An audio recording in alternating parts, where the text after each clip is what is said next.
Yeah, hello. Here is Freeman, the storyteller and culture integrator. Omandi share, bichecho bibia. And any da edika odi shemia. Subscribe my YouTube channel na mami. Freeman the storyteller ni. And I'm sawa another channel. And so I saw pese usidang any idea. And also your friend Team Freeman Simple Homes. And any day edika subscribe YouTube channel na mami na. Unya bema debia menya asamfoforo abekachero. Midawasi. Yo. And then so mind this year, Massama me de buy and say, stop believing in politicians. And I say, Nipa edi amanyosem enimono. Memfa uhire nyina enhye omumu. Na omu entimi emwa wo akwan bia so. Ewiase na nkasa no, untumi mfa ohire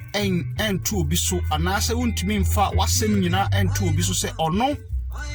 ena obe uhawo ewo wiase nyina no obetimi ayama anase obeso ano anase obesolve ama da bida ebi currency da se enipa eda amanyosem ano no ewo wiase afana nyina se de omo ebesolve problem anase omo behwe wonsem no maye de wani so ade ehunu ne de odwen hu nyina obe yama ebi nsi da eye enipa dom eno ene ye man no eyi ekuro bia na se man bia na etumpro no enipa na etikuro ni mu no ena omo wo adwempa yetimi fa adwen na yaye oman eyi enipa no na eye man yi na emom no enye omo ye amanyosem anase politicians ene betimi afa uhaw enyina amaw ebi currency da enti yenyai sade da bia no aban beba aban beko enso yehu se ye problem no want to solve my aban bia beba na aban akọ ye haw no nyina da so gina ho hwe kominta breso from aban British for kwesi kokọ ekoye ena oja man mai sikapudu oja mai nyina no ye akwame nkroma ye bia wanti buzu amu nyina bai wanti me champo mu nyina bai hwe ne nsuo kra nkran chese obi de jerrycan eso aniti efie kra ne nipa ne ni adwen se efie amusi no toilet kra no betimi aye toilet ofie ho chese okoya ne so oba bi nti nipa na adwene no eye adwenfia wo se ye dwen saade no eno nti na ye bibia no politicians ko enso ne problem no omonye dey omontimi ensolve mayen efiri say ya adwen no eyefia ya adwen no nye adwen a emu abi nti omonso ba they promise us heaven omo promise ye bibia say oh ye be we am because omonim say nipa na adwen no adwen fia so on say aban abako NDC abako MPP abako NDC asaba bio nenso no ye how ni nyina no da so gina ba bi ejina the politicians ana say nipa eda amanyosem ano no omo de yadwen eno edi agro efiri say omo nim say nipa na adwen mu ha eti say atintehu enti no ewiase nyina no wo how wan kasa na wo say obua wo ho owiase obi ani ho a obetimi aboa wo wampo no sabi o mampo ubeboa mo no enye easy say obetimi aboa wo na politicians manga na man nyina ebeda ho no sa politicians ne ye twen sa politicians ne besa be solve your problems amai ebi currency da politicians ne de eyenti a eye omo yesa ne say boshe no se o man hye nipa no bo a obi ani ho beto ama omo eye omo adwuma se omo be hye nipa no bo eye omo adia ewo se omo ka so omo anka obi ani ho a obeto abama omo enti na omo hye saabo no enti se saabo no enya de omo betimi adi so ena obi a otiga na ho bi anim se politicians ni nyina ade omo kan nyina omo ntimi ndi so and they check as a joke that be a free fear be beba anase yes beba akọ in aban akọ ya brabo no it does not change. They cannot put food on our table. Every currency that one was a we are say oboa wo ho politician bi eni ho a obetimi aboa wo enti hwe Ghana se enipa de bia the whole day ne be amanyo sem sa obey moyi be amanyo sem from morning to evening radio station we bia ni de na we kana we kire ne nipa dom we amanfo we petition ade ne eka NDC NPP hwe intina Mahama bai na o se Ghana for no omo short memory Mahama some adwin e fia but no crepa no kind because enipa you can joke them at any time ubetimi joke o mo ubetimi akasem bia so adwin mu na omagedi oba ontimi nye politicians ni na both MPP and NDC no omo oba omo kobo besia bebre free amanone ene baby bebre ene nipa omo ye titiri Africa for ye bo besia ene ye de aba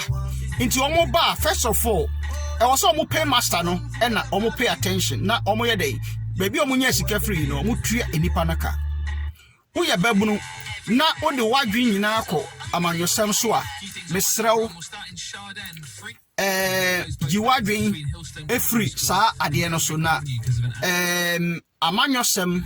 ade bia ha dwen power Africa se nipa na bi mo ho a from a morning na afia no pa kosi anadwo na adwini nyina ne politics enso aban bia beba aban beko Mahama wo ho na dum so wo ho na na bai yesi dum so asaba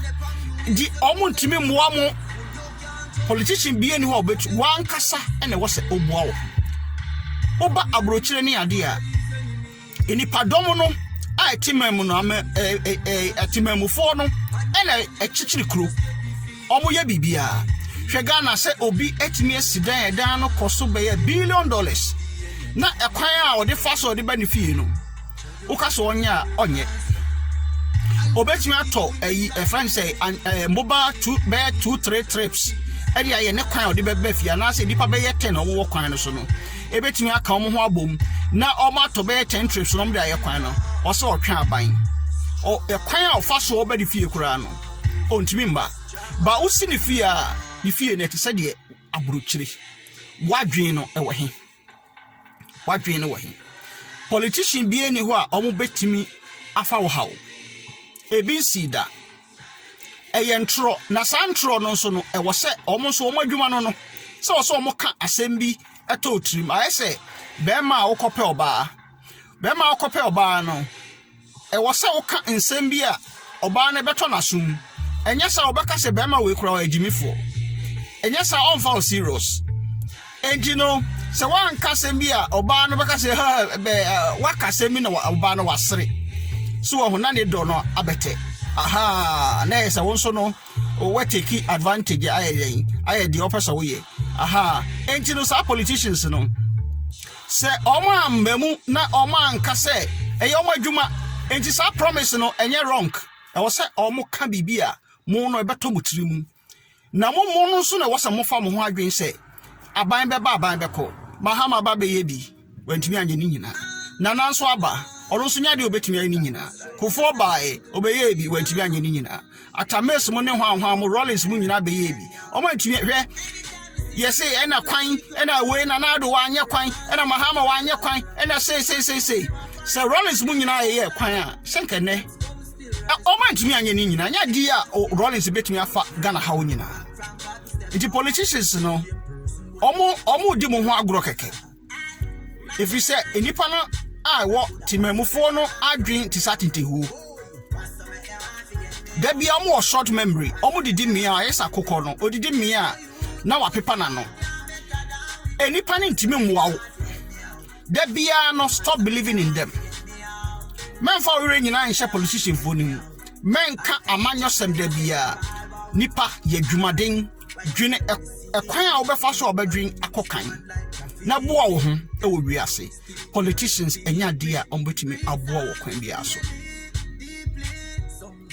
wan po ma me ne papa po untimi mo anasa o ma me ne papa po ye boa wo kosi hi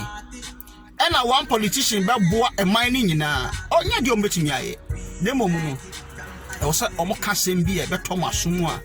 eno no mo be gina so na mo de ato aba ne mom no mo ba